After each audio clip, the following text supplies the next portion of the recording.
All right, welcome to another episode of Talking Ball with Pat Leonard. I am the Daily News NFL columnist and Giants beat writer. Have a special guest with me today, Emory Hunt, the Czar of the Playbook. Before we get to him, want to tell you a little bit about Bet Online. BetOnline.ag is your number one source for all your basketball info, stats, news, and analysis. Get the latest odds, news, and info for everything March Madness and NBA this year. From the Final Four to the NBA playoffs, BetOnline is your sports information headquarters this season. If you love sports info, score, news, and podcasts, you can find everything at BetOnline. We're always the fastest and easiest way to get your betting info. Head to the website today or use your mobile device to get in on the action. Be sure to use our promo code BELIEVE, that's BLEAV, to receive your 50% welcome bonus on your first deposit. BetOnline, where the game starts.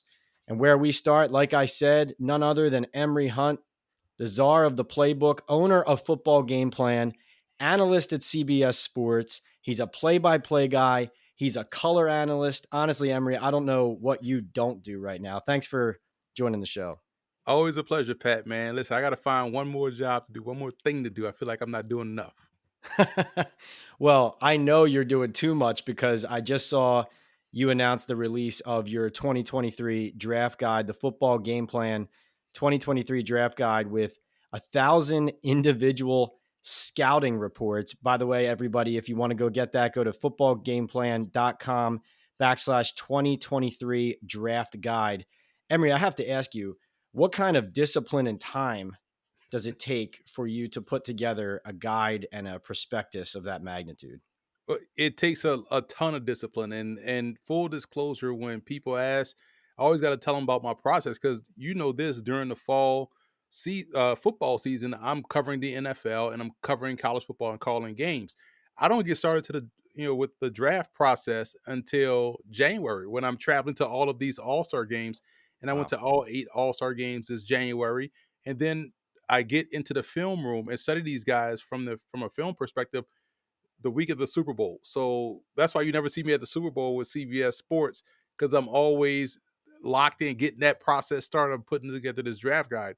5 a.m. wake up. You start at 5:30 breaking down film. I finish the first half about noon. Go to lunch. Go work out. Run some errands. Come back about 3 and go to about 6:30 that evening. So you get about a good 12-hour day in at 20 to 25 prospects per day, and you do that until it's done. So I'm talking about Monday through Monday. And so that's how you got to have that discipline to get as many guys done. And it's a fun process because once you're done and you realize, like we know, the rosters are transient. So the Yeah. Giants will draft guys and then they'll bring in some guys for rookie free agency and during training camp and preseason. And new guys are constantly popping up on the list. And you get a Dalen Baldwin that had a standout practice with the Giants on a 90-day tryout or the rookie tryout, and people are like, who is this guy from Michigan? Well, he also played at Jackson State and he also played at Michigan. Then you pull up the scout report that you worked on in the during this lead up, and you're like, oh, this is why this stuff is useful. Even in the middle of the season, they sign somebody you don't know who it is. This draft guy will probably have a scout report on it. How did you get started, doing the whole draft guide, but also just on the scouting end and being somebody who, like you said, Emory goes to every all-star game throughout the early part of the offseason, combine, et cetera. One of the main qualities I admire in people in the business are obviously aptitude, but also above all is work ethic. And I think yours, Emory, is second to none. And I'm just wondering, like, how did you get started with it all? Like, how did you get involved on the side of, okay, I'm going to go see every single prospect for myself. And I'm also going to be able to tell people who haven't seen these guys play at all what they look like and where they would fit. That's a great question, Pat, because it's kind of part of why you started this whole thing, why I started football game plan. You just wanted to continue to, I love football, number one. And then just being out there and being in a situation where, okay, everyone is doing what you're doing. How can you separate yourself? Where are the spots where people are not covering? Mm, And, initially it was just about small college football and then women's tackle football. I did a lot of stuff with the New York Sharks out there, and that's how my first wow. color commentary gig was calling a New York Sharks DC Divas playoff game down in DC, which was on TV, and that was my first opportunity doing color. And so I've Wow. always had a respect for the women's tackle football game. And then now you're doing that. Now people come to you for those things, and then they see other things that you do. So when it was time for the All-Star games, when I started to venture out and travel out to All-Star games, at first I started going to the senior and shrine game because they were right behind each other. It made good sense. And then you started to see other games pop up, and it was like, wow, those would be cool to go to as well. Because I just called this guy's game that played at Morgan State. Now he's playing in this All-Star game, this Tropical Bowl. I want to get down there to see him. Mm. And then I had an opportunity to color commentate the FCS Bowl, which is in December. It's the first one out the gate. It's an All-Star game for small college guys. I go down there and I saw the talent. I was like, wow, there's a lot of great talent here. I was like, oh, there's another All-Star game. So I started just stacking. And then after a while, you're like, hey, man, a lot of these guys that are coming in as undrafted free agents are playing in some of these smaller All-Star games. So I'm going to go number one to get content from our YouTube channel, post practice clips, interview players, develop my brand and develop my skill set. And then once you go to one, you like, I got to keep going. And then you just kind of, you snowball. So now you become the source. Where last year I was at the Shrine Bowl, and Samari Toure, who's now the wide receiver for the Green Bay Packers, Yeah. came up to me and was like, "Oh, I couldn't wait to talk to you, man." When they said football game plan on the interview, you said, "I grew up watching your clips on YouTube because you was the only one that had practice highlights from the All Star game." So I knew when I got to an All Man. Star game, I know what to expect because this is what they do. So I watched the 101s. So all of that stuff kind of feeds itself into why you do what you do, and it kind of it becomes fun, and it becomes a necessary evil because you could probably relate to this. Unless you've seen it, it's hard to really take the advice from others that may not have been there. So there's Yeah. nothing like I like to say Asics on the ground at these events. I love that. Yeah, there's nothing like seeing it firsthand. And also, as when we cover sports, when you get embedded with a team or with a sport and you're there every day, when you miss one day, sometimes you feel like you've missed a week or a month. And so, like you said, necessary evil. Now that you have set the expectation that you're going to be at every game, produce all these videos, and scout every single player, now you can never back away because everybody's expecting it. Everyone's expecting the content. Like I said, everyone, go get Emory's draft guide right now at that website. But when we get into the draft talk now for the 2023 season, like I said, I love your work ethic. I love your aptitude. I also like when I talk to Emory about football, it's never just about the players whose names are in the brightest lights. It's about mid rounders. It's about undrafted free agents. Or even if we're talking about the big names, you just always have your own unique individual scouting take, both from what you've seen and who you've talked to. That typically is just something I'm not hearing anywhere else, or something I've heard people say behind the scenes, but they're not willing to say on camera. And so I do respect your honesty and how you're candid about those reports. So without further ado, I want to get into the top quarterbacks, but I don't want to just ask you flat out about them. What I want to know from you is what number one consensus opinion about the top QBs out there right now is something that you disagree with or that people are missing. It could be about Richardson's talent. It could be about Bryce Young's size. It could be about CJ Stroud's ability, whatever it is. What is the consensus opinion you see on all the networks right now? And people are just repeating and parroting that you look at and say, that's wrong. And here's why. Well, it's I'm glad you prefaced it with that because it's funny because August. Now, no, July. And the tweets are still out there. July, I am on Sirius XM college football preview show, and they asked me about the draft and asked me who's my number one quarterback in this draft class, fully expecting me to say CJ Stroud or Bryce Young, right? I Okay. say Anthony Richardson. Hold the phone. Like, what is this guy's only started, like only played like 5 games last year, didn't it? And then now they tweeted out, everybody called me dumb and stupid. You know, fast forward. Now look at us, right? Like this is before Right. this dude even started a full season, and I told you he was the number one quarterback, right? But I said it to say this. I feel like everyone is forcing themselves to talk up Will Levis as a first round prospect, and I don't see it. Um, Mm. And it's not a knock on Will Levis. It's just this is he didn't ask for this, promotion.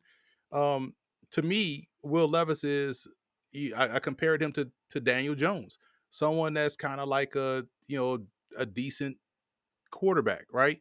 Gotcha. And when he's older, he's decent. He turns the ball over. He has some issues. And he's kind of Carson Wentzy in that regard, Uh-oh. who I had a fourth round grade on when he was coming out. It was called Everything But a Child of God. That year. Fast forward to now, look at us now. You know what I'm saying? Is he even still in the NFL? So Man, Emery's got receipts today. I love it. receipts. And so now Receipts. we look at Will Levis, and everybody will say, oh, he didn't have an offensive coordinator. He had no weapons. He had no offensive line. All these excuses. The bluegrass wasn't blue this year. It was yellow. All that stuff, right? They tell you go back and watch 2021 tape. Well, yeah, he played the same way last year that he did this year. It wasn't that good then. So I just feel like Mm. the need to push up Will Levis is hurting him because now if he gets taken high in this draft, he's going to be expected to play when realistically, if you took Will Levis, and this is the same way I felt about Daniel Jones, you take those guys in a round appropriate, your expectations are set appropriately, right? So if you take Will Levis in round 3 and you need him to start a game or two and he kind of plays kind of well, okay, good. This is good value for a third round pick. But when you take this guy in a top 10 and you're Mm. expecting top 10 level expectations, then that kind of sets the bar, it sets the team back because, well, you're expecting this guy to be that guy when really he's not that guy. And it kind of sets everything back. So you kind of make excuses all around that guy instead of acknowledging, hey, maybe we made the mistake in taking him this high.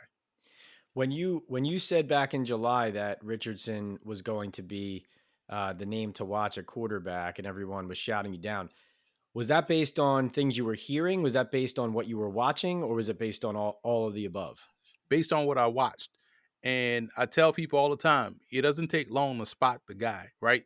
So when Hmm. people were asking me then, well, what games did you watch? I was like, go back and watch the LSU game of 2021. He didn't start that game. Emory Jones started. And he goes in, he throws a terrible interception. Like first couple passes he threw, one was a bad interception. I think it was a pick six that went the other way. But Mm. after that pass, it was just phenomenal talent because he brought the team back, got the lead. Even on the last pass of the game, he made the right read, the right throw. He just got hit as he threw, which caused the ball to hang up. And the linebacker that was covering the tight end or receiver ended up intercepting the ball. But you saw everything. You saw a guy overcome adversity, an early mistake, win with athleticism, make some ridiculous throws, tight window throws, and also some deep throws. And even with the game on the line, leading his team down the field for what would have been the game-winning touchdown had he not gotten hit. So that game kind of said, why is he not starting? Why wasn't he starting? And I'll tell you this too. This was I was broadcast. I did a Morgan State game, and our game kicked off at I want to say 2:00. Okay. So noon in the press box, we got TVs in there, and you got college games playing. It was a Wisconsin game that was playing. I think they were playing Michigan, and so I'm preparing for the broadcast. I look up, they do a game cut in to Florida playing South Florida, and you see Anthony Richardson with the 75-yard touchdown run. Like, man, that's crazy. This dude, like, he fast. So I'm getting back to work. I look back up, they cut back in. I like, oh, this must be the play earlier. No, it was a second 75-yard touchdown run. I'm like, Jesus, like, why is this dude not starting? So there's a lot of what you saw in those 5 games that he played. And it's like, hey, if he plays a full season and then Yeah. Billy Napier is going to put him in position to be successful, he has a chance to be the guy because he's young. He has the height, weight, speed. We saw him, rip off these 75-yard runs. So, he ran the 4.44 threes, and he has a ridiculous arm. So I felt like if I'm going to take a chance, this is going to be the guy I'll take the chance on. Love it. All right. So, little rapid fire here. And it sounds like you may have the different top four quarterbacks, or you could choose whoever you want. But just wondering from a scouting standpoint, what fits do you like for some of these top prospects? Everyone can try and guess where they're going to go on the board, but when you look at Bryce Young, CJ Stroud, Anthony Richardson, if you want to throw Hendon Hooker in there, Will Levis, maybe there's somebody else you're thinking, a first or second rounder. What fits do you like team to player best in this draft for some of these young QBs? That's a great question, Pat, because that's a great way to look at it. Because I have the same grade for I have them ranked Richardson, Bryce Young, Stroud, but all have the same grade. It's like the 2017 draft class for me, where I had Watson, Mahomes, and Deshaun Kaiser all had the same grade, but I had them Wow. Watson, Mahomes, Kaiser, like in that ranking, right? But the Hmm. fit is what's key, and so because I like them at different spots. I love Bryce Young with Houston. I feel like Bryce Young with his dynamic ability, and Houston has some pieces. They got a very underrated offensive line. They got a running back. They're going to add some more pieces at receiver. Their defense is going to be solid based off the personnel that they already have, and also with the coach that's coming in, defensive-minded coach. So I'm not worried about that. You want someone that's ready to go right away. That's Bryce Young. I think he can step in and play well. Hmm. CJ Stroud, I do like him with Carolina. Reason being, Carolina set up the same way that if they just get stable quarterback play, they are the best team right now in the NFC South. No They doubt. got good No doubt. backfield, young, talented offensive line, a lot of young, good talent on defense, and good receivers that they can continue to build. And they need someone that could just drive the ship, which is CJ Stroud. He reminds me a lot of Troy Aikman from an accuracy standpoint and how he just manages the pocket. Plus, you put him in there that plays the position the traditional way within the pocket with all those quarterback guys around him, Frank Wright, Josh McCown, Jim Caldwell. That's a perfect situation for him. I love Anthony Richardson in Indy because Hmm. Shane Steichen going to Indy, and you look at what they already have. Outstanding offensive line, great running back. You pair a quarterback that has that athleticism with a great running back. Fast rewind to 2018 when the Browns had the first and fourth pick. People thought I was nuts when I said this back then. They asked who would you take number one and who'd you take at four. I said I'm taking Saquon Barkley at number one because I know I could get the best quarterback at number four, and that's Lamar Jackson. I'm gonna lead the league in rushing for the next decade. So when you Ooh. have two guys like this, if you put Anthony Richardson with Jonathan Taylor, Taylor's going to get 2,000 yards rushing easily. And anytime you have a great back pair with a mobile quarterback, the numbers CJ2K was CJ2K with Vince Young. He was CJ 1400 with everybody else, right? You look at Warwick Dunn with Michael Vick, had his best years with Michael Vick, 1,500-yard rushing, ridiculous yards per carry average. So I like that fit because the Steichen's work with Jalen Hurts was already in place with on the roster, and his athleticism. He can step in as a rookie in Indy and play really well and do exactly what you need him to do as a rookie and have that team successful. And I just throw Will Levis in here because even though I have Will Levis as QB 18, just because everyone's familiar with Will Levis, 18. because again, I cover a lot of guys. So you see, when you see a lot of quarterbacks, you tend to rank and file guys, right? So wait, who's quarterback for you then? I'm a big Todd Centeio fan out of James Madison. Love that I remember seeing him at the College Gridiron Showcase, and I'm like, wow, Okay. this dude is really efficient throwing the football. Um, no, he was at the Tropical Bowl. He was like, he's just efficient. Then I saw him at the NFLPA Bowl, and then it dawned on me. I was like, I've seen this guy's name before. I was like, oh snap, this is the kid that was at Colorado State. And I remember watching the game when South Dakota State was beating the brakes off Colorado State. I was like, yo, this Colorado State quarterback ain't bad. And that was him. He transferred from Colorado State to JMU, ended up winning Sun Belt Conference Offensive Player of the Year. So he did a great job there. He's just efficient with the football. It's kind of like Tyrod Taylor in his efficiency, right? So, Hmm. but for Will Levis, I feel like Will Levis would be someone that would work well um, based off how they want to operate their offense. He would be someone in Tennessee that will be fine. Even though I still have hopes for Malik Willis, if they don't want to, continue to groom and develop Malik Willis and want to move on to someone else, you need someone that could step in and play. Maybe the Raiders could be a solid spot, but not at pick number 7.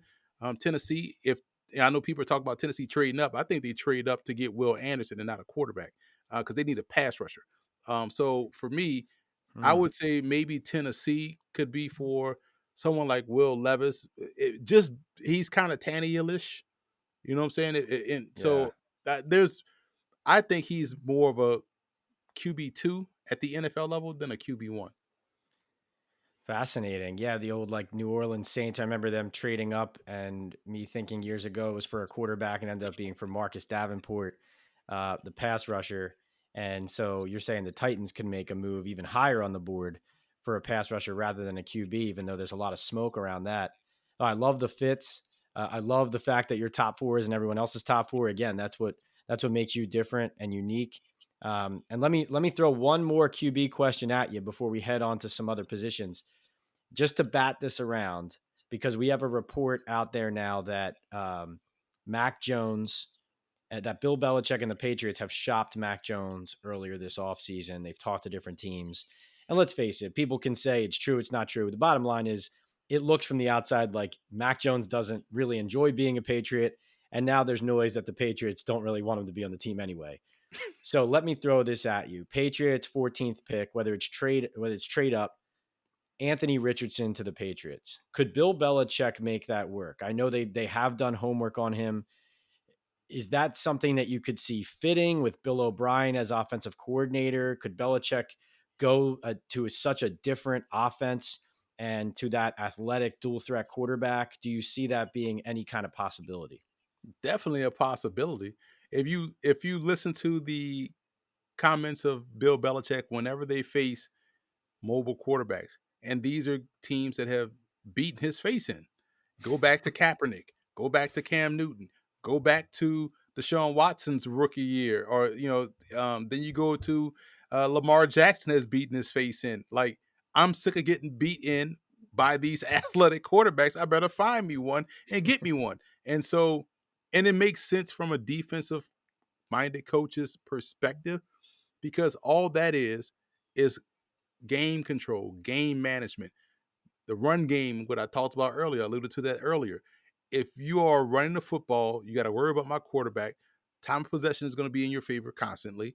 You're going to be able to drain the clock, which also puts the other team's offense at a disadvantage, because now you have to maximize your possessions, which means you got to score on my defense, which is always going to be top 10. So your job is going to be harder. So, yes, it makes complete sense for him to want an Anthony Richardson, because that just makes it, number one, an 11 on 11 game, but also changes the game flow, changes the game script, changes how you play offense and defense from an opposing side.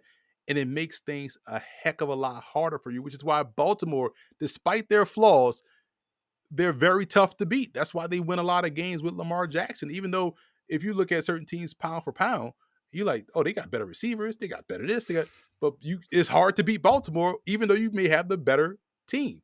So that's why it makes sense to see the smoke around him wanting to move up, or probably wanting a quarterback like in Anthony Richardson.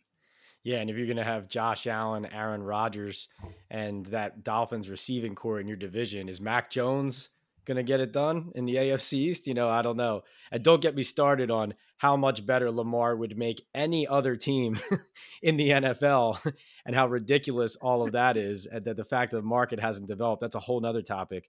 But staying on the draft, going to running back really quickly, somebody brought to my attention, I didn't even realize this, but Saquon Barkley obviously picked second overall in 2018. Since then, the highest running back taken in the draft it's a tie between Josh Jacobs in 2019 and Najee Harris in 2021 at 24th overall. So my question to you, Emory, is Bijan Robinson out of Texas going to be the first running back since Saquon Barkley to be selected, let's just say in the top 20 of the NFL draft? It's a good possibility. I would say Jonathan Taylor should have been drafted in the top 20, based off what he did at Wisconsin, but people were worried about the mileage. Bijan, looking at my running backs since 2020, my running back grades, he would be third, behind Jahmyr Gibbs, who I have first, and DeAndre Swift. They had the two highest grades coming out as prospects. Bijan would be third in that ranking. And again, yes, this is what people don't get about the whole running back first round thing. If running backs are warranted to go high, take them. And it just makes more sense. Everybody's talking about, well, the best value for a running back is when they're young, because you don't want to give them a second contract. Well, that also means take him in the first round then, like, so you can get the maximum Right. value Get the while they're top younger. production. Yep. Yeah, exactly. So people, they love to talk out both sides of their mouth. So yeah, if you're a team like Buffalo, if you're a team like Miami, if you're a team like Philadelphia, if you're a team like New Orleans, there's a bunch of teams that that could use a tailback, and people don't understand the difference. Just like the mobile quarterback, when you have a game breaker at tailback, it changes everything. Just like the Giants. I know how they I hate how they kind of try to make it Daniel Jones's success with Saquon. No, it was Saquon's success, and Daniel Jones was able just to be there and hand the ball off, and but you but when you have that game breaker, when teams stopped Saquon, Giants offense did nothing. And so when you have that game True. breaker, that guy that really forces you to really defend the entire field, because you're always one carry away from breaking the game open. Yes, you take that guy in the first round. You don't take any back in the first round. There's a difference between you know Barry Sanders and me, right? Like, you take Barry Sanders in the top 5 because he's always one carry away from breaking the score open. So that's the difference, and Bijan is that guy. I always felt this way about the Sony Michel Patriots pick late in the first round that year, where I felt like in New England it was viewed as, oh, good player, but not a great pick because it didn't sustain. I'm thinking, wait, no, no, no, wait a second. It was a team that was built to win, and they drafted a good running back in the late first round who helped them win a Super Bowl. And so, yeah, he's not still their running back today, but if that was a hole on the roster that helped you maximize your team then and helps you win, and to your point, if running back is not a position that sustains anyway, and you have the luxury in order to get one then and to just hit it now, get the production and win a championship, how is that not a great pick? Of course, it's a great pick. I always thought that was a funny one. But on Bijan, real quick, what is his skill set? Like, what does he do best? What kind of runner do you see him being in the NFL? Is there anybody maybe that you comp him to, or an offense that you think his skill set, matches perfectly? Any and all of the above. He's a complete back. That's what makes him special, because he can run, he can go down the field in the passing game, he can pass protect. Obviously, every back needs a little to clean up a little bit there, but he's good at it. He knows how to get in the way. That's really all you can ask for. And he has the speed to really hit the home run. So I think him being a complete back, I compared him to Cedric Benson, although he may be a better Oh. pass receiver than Cedric Benson. I don't see the Saquon comp. Saquon is 230, runs 4.3, and has agility like someone that's 180 pounds. So he's definitely not Saquon, but he's very good in his own right. Hmm. Interesting. Yeah, say he is a unicorn. There's no doubt about that. All right, so now, not to talk about receivers, but last year we saw 13 wide receivers picked in the first 2 rounds. That was tied, I believe, for the 2020 draft for the most ever in the first 2 rounds in the common era. So teams are taking a lot of chances on receivers. They're taking chances early. This year, is wide receiver again that position that teams are going to binge on, that is strong at the top, that teams are going to go in on? Or is there a different position, in your opinion, that there's going to be a huge run on in the first couple rounds that's stronger at the top, and that we're going to look back on in early May and say the whole league was obsessed with this position in the 2023 NFL draft? Listen, another great question, Pat. I feel like last year, anytime you have a quartet or so of quarterbacks, it pushes everything down, right? So now you got the Yeah. quarterback run that's going to happen. And then you have, what's another position? Edge rusher. You have guys at the top that people want as edge rushers, pushes everyone else down. Then you look at offensive line. Everyone always looks at the offensive line, tackles, and now people are more comfortable taking guards in round one, pushes everybody down. Corners, push everybody down. So now with receivers, because it's a passing league, as they say, yeah, you're going to have, I say, 3 to 4 receivers maybe going round one. Hmm. But this year, you see, you still have you have some other quarterbacks that people will talk themselves into maybe on the back end of round one, but also at the top of round two. So probably a little bit like last year, you're going to see 3 to 4 receivers maybe going round one. maybe 3, and then Hmm. a bunch going round 2. Because again, now we know your third receiver is a starter, and so you're going to see a bunch of corners and receivers go in round 2 based off how the game is played nowadays. So is corner a strong position in this class? I believe so. Hmm. It's always until football at the collegiate level changes and goes back to what we used to see it growing up, run game, defense, but now it's, 3 and 4 wide receiver sets. Uh, so that means you're going to see a lot of nickel and dime defenses. So you're going to have an abundance of talent coming out, trickling up, a lot of receivers and a lot of corners and DBs. So until that changes, it's going to always be a deep receiver and deep defensive back class. Okay, so now to take advantage of your full breadth of encyclopedic knowledge of all these positions, I don't want to just ask you about the top guys, but we're going to do a little bit of rapid fire here. You take it whichever direction you want, but we're going to go position by position with some of the key ones. And I want to call this stud, sleeper, UDFA.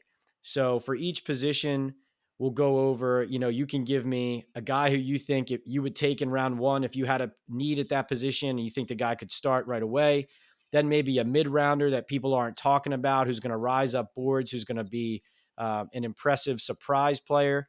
And then those undrafted free agent late rounders that no one talks about now.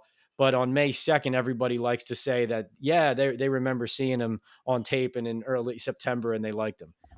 So let's start at corner because this is a position the Giants are looking at, and this is a strong position in the draft. So stud, sleeper, UDFA. Give me your 3 at the cornerback position. Stud corner Darius Rush out of South Carolina. I've never seen, and this is dating back to when I played ball and now covering it and scouting it. I've never seen someone catch as many interceptions in one on one than Darius Rush did at the Senior Bowl. That is Damn. so impossible because that drill is slanted toward the offense having success.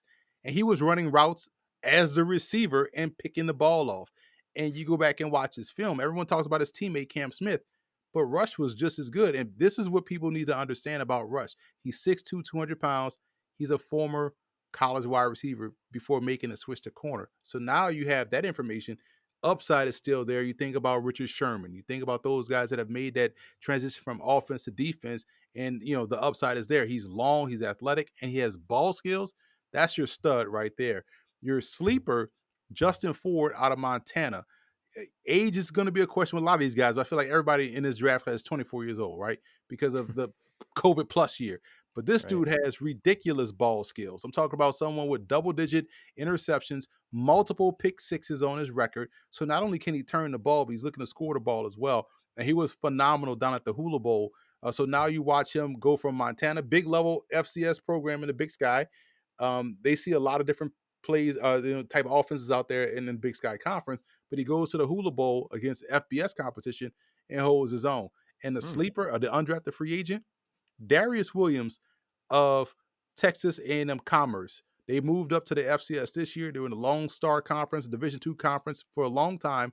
Now they moved up to the Southland. The reason why I brought him up, saw him at the Tropical Bowl, was fascinated by this game. And I'm sitting there watching practice, and I'm like, and you don't want to throw out comps, but I was like, man, this dude kind of remind me of, Darren Williams. You know what I'm saying? Like that played with the Broncos. Hmm. That's his son.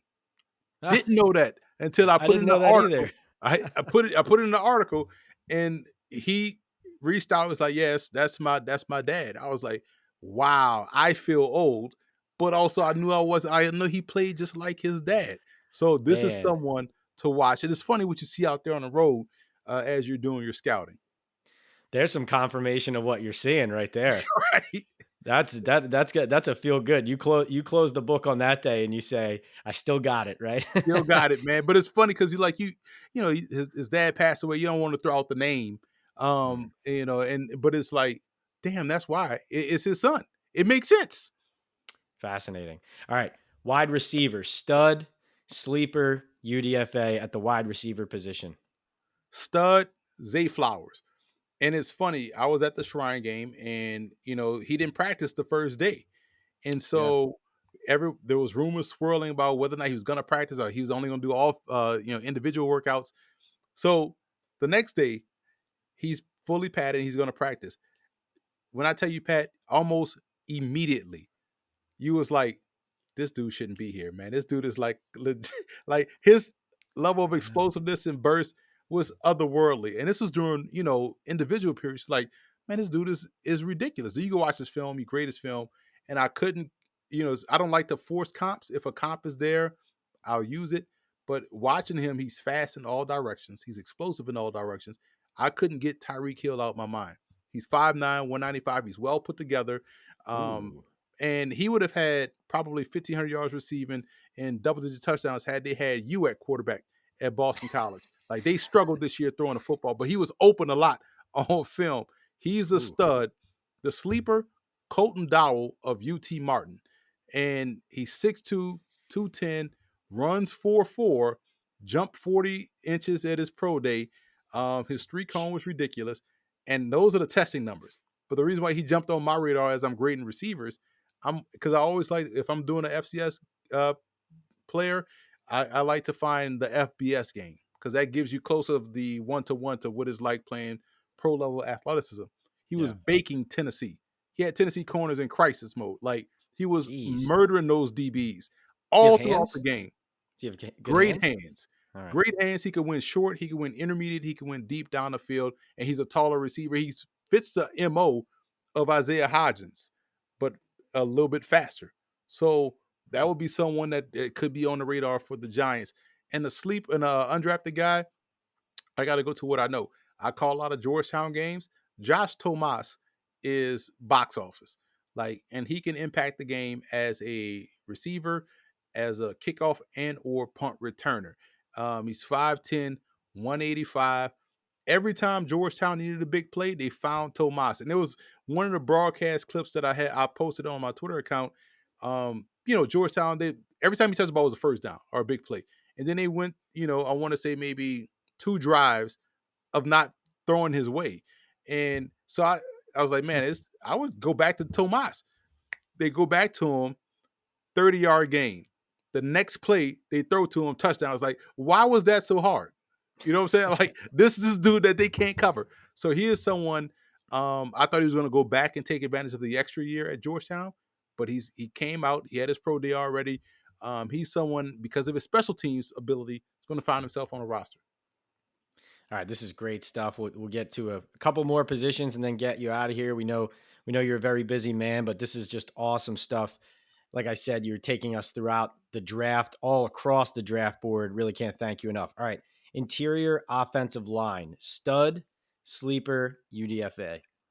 Stud is clearly Osiris Torrance of Florida by way of University of Louisiana. Billy Napier is my guy. I'm a big Billy Napier guy, right? Big fan. But what I don't appreciate is him taking all of our pro prospects and bringing them down to Gainesville. Because how cool it would have been to have another potential first-round pick coming from University of Louisiana. That's Osiris Torrance. He is dominant on both ends of offense. He is 6'5", 330, good footwork, can devastate guys in the run game, can also do a great job in pass pro. And he went to Florida and stepped in right away so he jumped from the Sun Belt, which is Power 6 conference, from the Sun Belt and goes to the SEC and dominates right away. This dude is NFL ready. He's ready to go right now, day one starter up front. He is the stud at the position. Now the sleeper, and this is weird because this is a Power 5 program, but there's a reason why I think he's a sleeper, and it's Jordan McFadden out of Clemson. He was 6'2", 295, 298 pounds, but he was a starting left tackle. He was excellent as a left tackle. But we know at 6'2", you're not playing left tackle in the NFL. But when you factor in his pass pro ability, his footwork that's necessary to be an elite left tackle, kick that inside to guard, and you have a phenomenal guard prospect that has left tackle athleticism, footwork, hand usage, and all of those things, eyes, all of those things. You kick that down inside, he's going to be a star. I think he's someone that not a lot of people are talking enough about. So he's my number 2 guard he's not my number 1 guard, and I actually have a higher grade on him than I do Osiris Torrance, but I know Torrance is going to step in right away, go first round. The the radar guy at UDFA, Philip Grohovac of Western University. Where is that, you ask, Pat? That's in London, Ontario. That's Oh, a you took the Canadian words university. right out of my mouth. Where is that? Exactly. That is up in Canada. He is one of the best CFL draft prospects in this class. But I saw him down at the College Gridiron Showcase. More than held his own against American talent. And here's the thing about, and we've known the Giants to bring in Canadian offensive linemen from up north for training camp. They had Samuel Tomlinson, who was a fantastic offensive lineman from Laval. They brought him in for rookie OTAs and rookie minicamp stuff like that. But Yeah. Grahovac is someone to me when you watch his tape at Western. Now Western's one of the top tier programs up there, but he is like obliterating guys up front, right? Just like this is Pancake City. But the cool part about him going down to the College Gridiron Showcase and the difference between a Canadian college game and a US game up in Canada, we know they play a yard and a half off the ball. So when you come down in the States, you're right on each other. So having to deal with pressure quickly, having to deal with that athleticism and that strength faster than you would up north, he was able to handle himself more than held his own against the consistency of the strength, power, speed, and quickness of the guys in the States than what he played throughout his career at the U Sports level. So he is someone that also is 6'4", about 315 pounds. He was a tackle at Western, but he is someone that I think can transition down and play well in the States. So he's gonna be a CFL probably first rounder, maybe even second rounder in the CFL draft, which happens a week after the NFL. And Western University, give a shout out to them because I went up there in 2017 or 2015, I believe. To They play their Senior Bowl before the season, so they play it in May, first week of May. So I go up there and scout their talent. It's the first place I had Duck. Fantastic, by the way. Well, it sounds like some team could get some really good value out of him later in the draft, coming from a different path than, like you said, a lot of these Power Five guys. I just have to say too about Osiris Torrance. You mentioned him as the stud. Emory, he's like the kind of guy, like if I were lining up across from him, where like I would turn to the coach before the play and say, "Coach, what am I supposed to do with this guy?" Right? Like, it's like he's so big.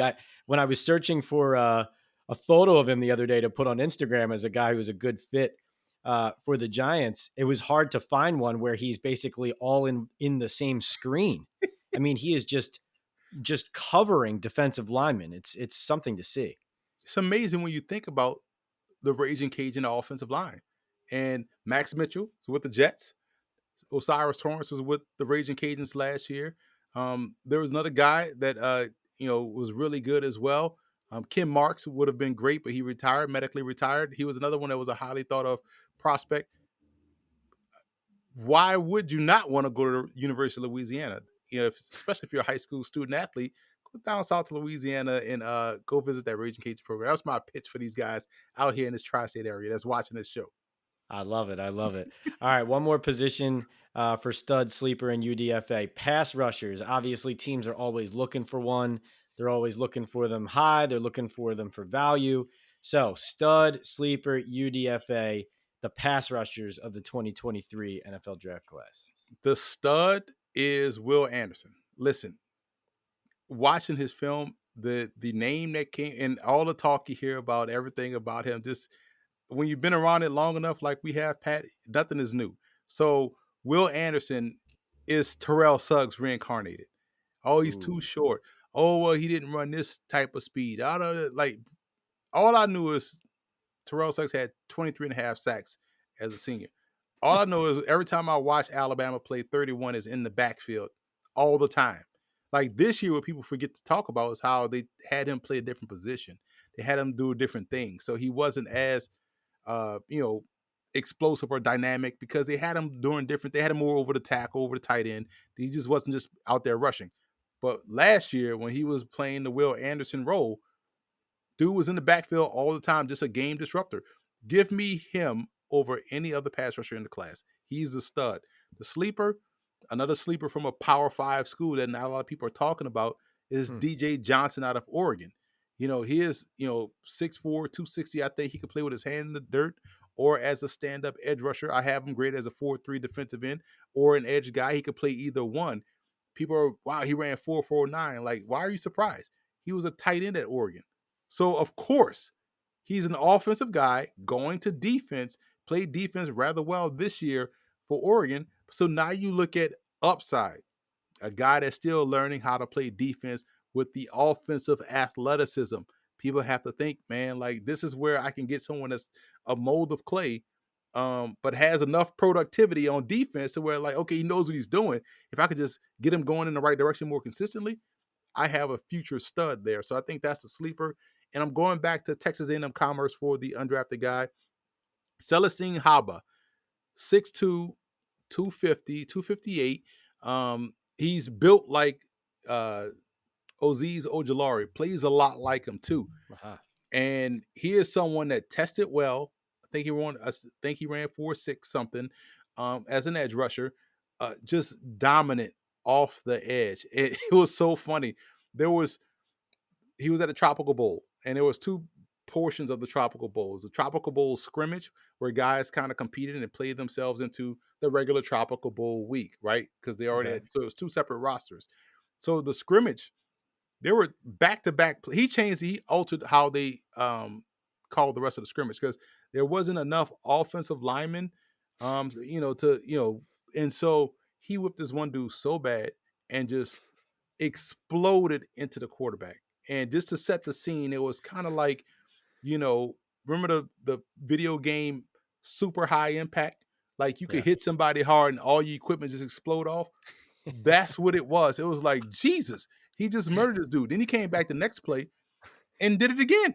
And so now it's like, okay, well, we're going to change it to more. We're going to stop the full contact part of it. We're going to do more 7-on-7. And so I've never seen a player single-handedly change a format of an event. And so that's him. Then he goes and you watch his film. He was doing the same thing. He has great wingspan. Same thing in the Southland Conference where they throw a lot. So you see a lot of pass rush reps blowing guys up. So to me, Celestine Haba is an undrafted free agent that's going to find his way on an NFL roster because he tested well and his productivity is where it needed to be. All right, last thing. I wasn't intended to ask about this, but I saw you put on your Twitter account that you thought that this was an interesting opportunity draft for teams looking for return men. And so I was just curious because that's something I know here in New York, it's almost like they keep cycling guys in for a few games here and there, and they keep failing to land like a stud who the other team is afraid to punt to. So I was just wondering if anybody's on the top of your mind or who has stuck out to you in that regard. I found that interesting because you don't usually see people saying that about like a draft class. It's usually like a player here or there who has those special traits and can make guys miss, but maybe not a glut of talent in that area. James Letcher Jr. out of Washburn. If that name sounds that school, the Giants have had familiarity with Washburn. You had Corey Ballentine, who was a great returner coming from Washburn, remember? And right. Letcher is someone that is built a little bit like Wan'Dale Robinson. He's 5'6", 172, but the dude can fly, bro. Like when I say kickoff and punt return, that's a given. He averaged 24.5 yards a kickoff return, has 3 kickoff return touchdowns, 17 something and a half yards, 12.5 yards per punt return with 2 punt return touchdowns, averaging 12.5 yards a punt return is insane. And I'm looking at his stats here as in the draft guide. He has 28 receiving touchdowns. He also has 370 yards rushing with 2 rushing touchdowns. So he is a move piece, but he's a special talent at whatchamacallit, as a kickoff and punt return. 8-time Division II All-American because he made All-American teams as, first team wide All receiver. 4 years? Well, yeah, all 4 years, but also as a wide receiver and kickoff return specialist. So That's got to be a record. that has to be a record. 8-time All-American at Division II level, 2-time MIAA, which is a very strong Division II conference. You're talking about Northwest Missouri State. You're talking about Emporia State. You're talking about Washburn. You're talking about Lindenwood before they jumped up to FCS. So he was 2-time Special Teams Player of the Year. So this is one of these classes. And to keep it as a local fair, another guy that I've been on the broadcast for, Fotis Kokosoulis out of Fordham. Hmm. I called the game when they played Monmouth, and that game went into 7 overtimes. Fotis Kokasulas, no lie, 7 overtimes. They had over 1,500 yards of total offense in that game combined. Fotis Kokasulas had 13 receptions for I want to say 315 yards and Yikes. 4 touchdowns. Outside of that, his kickoff return, is that like a 60-yard kickoff return that set them up for the touchdown that put the game into overtime. And so this dude was phenomenal. And not just, he played against Monmouth. Go back and watch the game Fordham did, or they played against Ohio, the Bobcats. First Okay. play of the game, 70-yard touchdown pass, he's down the sideline, gone. And Fotis had 300 something yards receiving in that game with 13 receptions. So he's 5'8", 185 pounds. He had his pro day. He didn't run 4.3 or 4.4, but when you talk about someone that can do damage with the ball in his hands, he's also a kickoff and punt returner as well. That's the type of guy that he's local, so you have to pay much. He get him right across the bridge and be right there in East Rutherford and help you out on special teams. I mean, this has been phenomenal. Listeners, if you can believe it, this is just not even scratching the surface of the amount of information that is in Emory's draft guide. Again, go to footballgameplan.com/2023 draft guide. You can follow Emory at FBall Game Plan on Twitter. He's got the Football Game Plan YouTube page that has the kind of following we are only dreaming of here, getting started here at Talking Ball. Emory, can't thank you enough for joining us, for spending the time, and for dropping the knowledge. We are much smarter for you having done so, and excited to talk to you more online and offline as we approach the draft, man. Thanks again. Appreciate you, man. Looking forward to it.